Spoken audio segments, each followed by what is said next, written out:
নমস্কার বন্ধুরা, অনুঘর রান্নাঘরে আরো একটি নতুন রেসিপিতে আপনাদের সবাইকে স্বাগত জানাচ্ছি। বন্ধুরা, কুঁদরি দিয়ে আজকে আমি একদম সম্পূর্ণ নতুন ধরনের একটা রেসিপি তৈরি করে দেখাবো, যেটা খেতে কিন্তু দুর্দান্ত লাগে। আর এই রেসিপিটি গরম গরম ভাত, রুটি, পরোটার সঙ্গে খুব ভালো যায়। আসুন তাহলে দেখে নিন বন্ধুরা আমার আজকের এই রেসিপিটি।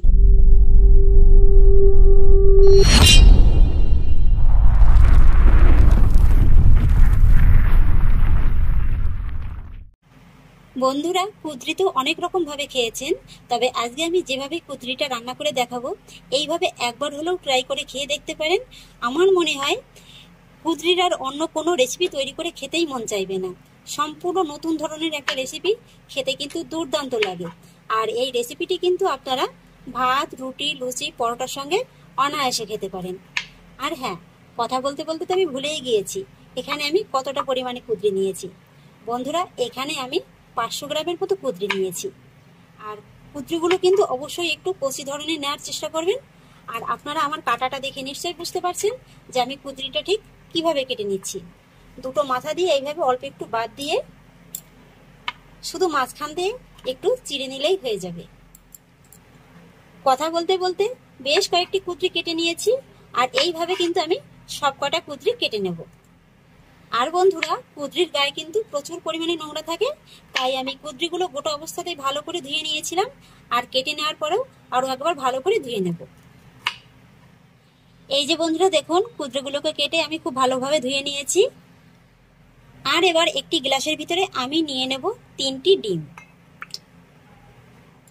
আমি এখানে যতটা পরিমাণে কুঁদরি নিয়েছি সেক্ষেত্রে এখানে ছোট সাইজের 3টি ডিম হলেই হয়ে যাবে, তবে ডিমের মাপটা আপনারা কিন্তু বাড়িয়ে কমিয়ে নিতে পারেন।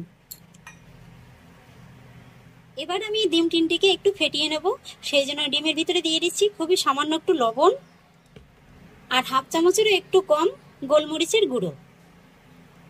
এবার একটা কাঁটা চামচের সাহায্যে আমি ডিমটাকে খুব ভালো করে ফেটিয়ে নেব।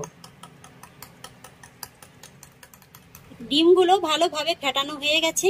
এবার আমি ফেটিয়ে রাখা ডিমটা একটা সাইডে সরিয়ে রাখবো। এবার বন্ধুরা, কুঁদরিটা রান্না করে নেওয়ার জন্য কড়াইতে দিয়ে দেব 3 চামচের মতো সরিষার তেল। এই রান্নাটা কিন্তু সরিষার তেলেই খেতে ভালো লাগে। তেলটা ভালোভাবে গরম হয়ে গেছে। এবার আমি এই গরম তেলের ভিতরে দিয়ে দেব কেটে রাখা কুঁদরিগুলো। আর এবার আমি কুঁদরিগুলোকে ভেজে নেব, সেই জন্য দিয়ে দেব সামান্য একটু লবণ আর একটু হলুদ গুঁড়ো। লবণ আর হলুদটা কুঁদরির গায়ে ভালো করে মিশিয়ে নেব। তারপর মিডিয়াম আঁচে এইভাবে ঢাকা চাপা দিয়ে আমি 1 মিনিটের মতো রেখে দেব। 1 মিনিট বাদে ঢাকাটা তুলে নিচ্ছি। একবার নেড়ে দেব। আর এইভাবেই কিন্তু বারে বারে ঢাকা চাপা দিয়ে দিয়ে কুঁদরিটাকে একটু সময় নিয়ে ভেজে নিতে হবে। খেয়াল রাখবেন তবে কুঁদরিটা যেন খুব বেশি কড়া করে ভাজা না হয়ে যায় কিংবা পুড়ে না যায়। এইভাবেই কিন্তু মিডিয়াম আঁচে বারে বারে ঢাকা চাপা দিয়ে কুঁদরিটাকে খুব সুন্দর করে ভেজে নিতে হবে। আবারও 1 মিনিট বাদে ঢাকাটা তুলে নিচ্ছি। এইভাবে একটু ঢাকা চাপা দিয়ে কুঁদরিটাকে ভেজে নিলে কি হয়, কুঁদরিটা যেমন খুব তাড়াতাড়ি ভাজাও হয়ে যায়, আর কুঁদরিটা কিন্তু সেই কারণে খুব তাড়াতাড়ি নরমও হয়ে যায়। এইভাবেই বারে বারে ঢাকা চাপা দিয়ে দিয়েই আমি কুঁদরিটাকে ভেজে আপনাদের দেখিয়ে দিচ্ছি। কুঁদরিটা আমার ভেজে নেওয়া হয়ে গেছে, আর আপনারা নিশ্চয়ই দেখে বুঝতে পারছেন যে কুঁদরিটা কত সুন্দর ভাজা হয়ে গেছে। এবার আমি এই ভেজে নেওয়া কুঁদরিগুলো অন্য একটি জায়গায় নামিয়ে নেব। কুঁদরিগুলো ভেজে তুলে নেওয়ার পরে কড়াইতে কিন্তু আরেকটু তেল অবশিষ্ট আছে, আর এই তেলের ভিতরেই আমি দিয়ে দেব ফেটিয়ে রাখা ডিমগুলো। ডিমটা দিয়ে দেওয়ার পরে কিছুক্ষণ বাদে যখন সাইড থেকে এরকম একটু হালকা শক্ত হয়ে আসবে, তখন খুন্তির সাহায্যে এইভাবে নেড়েচেড়ে ডিমের ভুজিয়াটা তৈরি করে নিতে হবে।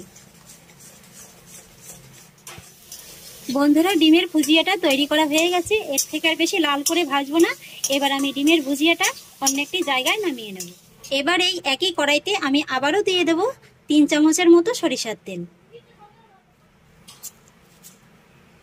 তেলের ভিতরে ফোড়নে দিয়ে দেব হাফ চামচ গোটা জিরে, সেই সঙ্গে দিয়ে দেব একটি তেজপাতা। এবার ফোড়নটাকে আমি খুব ভালো করে ভেজে নেব। ফোড়নটাকে আমি খুব ভালো করে ভেজে নিয়েছি। এবার আমি এর ভিতরে অ্যাড করব মিডিয়াম সাইজের 3টি পেঁয়াজ কুচি। পেঁয়াজটাকে এইভাবে খুবই ঝিরিঝিরি করে আমি কুচিয়ে নিয়েছি।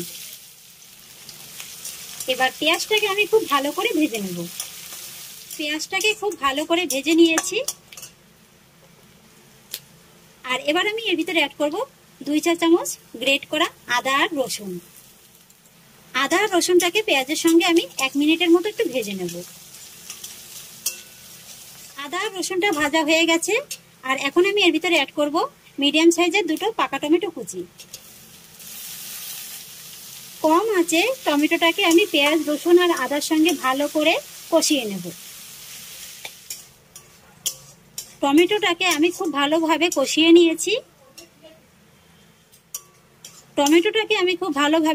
নিয়েছি। আর এবার আমি এর ভিতরে কিছু কিছু মশলার উপকরণ অ্যাড করব। প্রথমেই দিয়ে দিচ্ছি পরিমাণ মতো হলুদ গুঁড়ো, 1/2 চা চামচ লাল লঙ্কার গুঁড়ো, 1/2 চা চামচ জিরে গুঁড়ো আর 1/2 চা চামচ ধনে গুঁড়ো। এবার এই মশলাগুলোকে আমি পেঁয়াজ রসুন আর আদার সঙ্গে ভালো করে একবার মিশিয়ে নেব। ভালো করে মিশিয়ে নেওয়ার পরে এবার আমি এর ভিতরে দিয়ে দেবো খুবই সামান্য একটু জল, যাতে করে মশলাটা খুব ভালোভাবে কষানো হয়ে যায়। আর মশলাটাকে কষিয়ে নেওয়ার জন্য কম আঁচে আমি এইভাবে ঢাকা চাপা দিয়ে 1 থেকে 2 মিনিটের মতো রেখে দেব। 2 মিনিট বাদে ঢাকাটা তুলে নিচ্ছি। মশলাটাকে একবার নেড়ে চেড়ে দেব। তারপরে এর ভিতরে অ্যাড করব 2 চা চামচ বেসন। বন্ধুরা, এই রান্নাটায় বেসনটা কিন্তু অবশ্যই দেবেন। আর এই বেসনটার কারণে কিন্তু রান্নার টেস্টটা বেড়ে দ্বিগুণ হয়ে যায়। বেসনটাও একবার মশলার সঙ্গে ভালো করে মিশিয়ে দেব। তারপরে আবারও সামান্য একটু জল দিয়ে এই মশলাটাকে আবারও ভালো করে কষিয়ে নেব।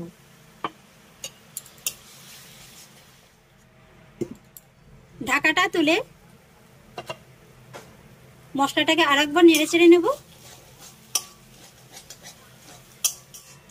আর বন্ধুরা, এই মশলাটা কষিয়ে নেওয়ার জন্য আমি কিন্তু গ্যাসের ফ্লেমটা মিডিয়াম আর লোয়ের মাঝামাঝি রেখেই কষিয়ে নিয়েছি।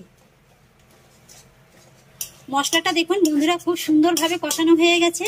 মশলাটা কিন্তু কড়ার গাটা ছেড়ে দিয়েছে আর সাইড থেকে কিন্তু তেলটা অলরেডি রিলিজ হতে শুরু করে দিয়েছে। এবার আমি এই কষিয়ে নেওয়া মশলার ভিতরে দিয়ে দেবো স্বাদ অনুযায়ী লবণ আর 1/2 চা চামচ চিনি। স্বাদের ব্যালেন্সটা ঠিক রাখার জন্য আমি এখানে চিনির ব্যবহারটা করলাম। তবে আপনারা যদি চিনিটাকে অপছন্দ করেন তাহলে স্কিপ করে যেতে পারেন।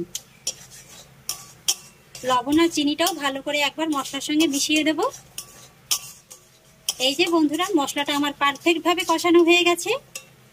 আর এবার আমি মশলার ভিতরে দিয়ে দেব পরিমাণ মতো জল। তবে বন্ধুরা, এই জলটা কিন্তু আমি এখনই গ্রেভির জন্য ব্যবহার করছি না। এই গ্রেভিটাকে আমি হালকা করে আগে একটু 2 থেকে 3 মিনিটের মতো ফুটিয়ে নেব। 2-3 মিনিট বাদে ঢাকাটা তুলে নিচ্ছি।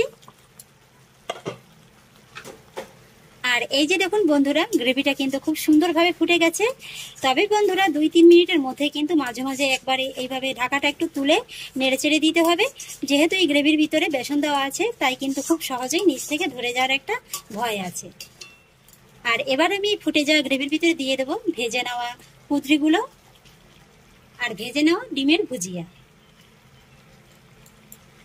গ্রেভির সঙ্গে কুঁদরি আর ডিমের ভুজিয়াটাকে ভালো করে একবার মিশিয়ে দেব। ভালো করে মিশিয়ে দেওয়ার পরে এবার কিন্তু আমি এর ভিতরে অ্যাড করব পরিমাণ মতো উষ্ণ গরম জল। আমি এখানে 1 কাপের মতো জলটা ব্যবহার করছি। ভালো করে একবার মিশিয়ে দেব। তারপর মিডিয়াম ফ্লেমে ঢাকা চাপা দিয়ে আমি এই কুঁদরি আর ডিমটাকে 5 থেকে 7 মিনিটের মতো রান্না করে নেব। তবে এই 5 থেকে 7 মিনিটের ভিতরে কিন্তু মাঝে মাঝে ঢাকাটা তুলে একবার নেড়ে চেড়ে দেব। এবার বন্ধুরা, আমি আপনাদের 5 থেকে 7 মিনিট বাদে দেখিয়ে দিচ্ছি। এই যে দেখুন বন্ধুরা, আমার কুঁদরির রেসিপিটা কিন্তু প্রায় কমপ্লিট। ফাইনালি এর ভিতরে অ্যাড করব 1/2 চা চামচ গরম মশলা গুঁড়ো আর কিছুটা ধনেপাতা কুচি। এবার গরম মশলা গুঁড়ো আর ধনেপাতা কুচিটাকে ভালো করে একবার মিশিয়ে দেব। সবকিছু ভালো করে মিশিয়ে দিয়েছি। ব্যাস বন্ধুরা, সম্পূর্ণ নতুন স্বাদে কুঁদরি ডিম আর বেসনের এই নতুন রেসিপিটি আমার একেবারে কমপ্লিট। আর এই রেসিপিটি এখন গরম গরম পরিবেশন করার জন্য একেবারে তৈরি। লাঞ্চে কিংবা ডিনারে কুঁদরির এই রেসিপিটির কিন্তু জুড়ি মেলা ভার।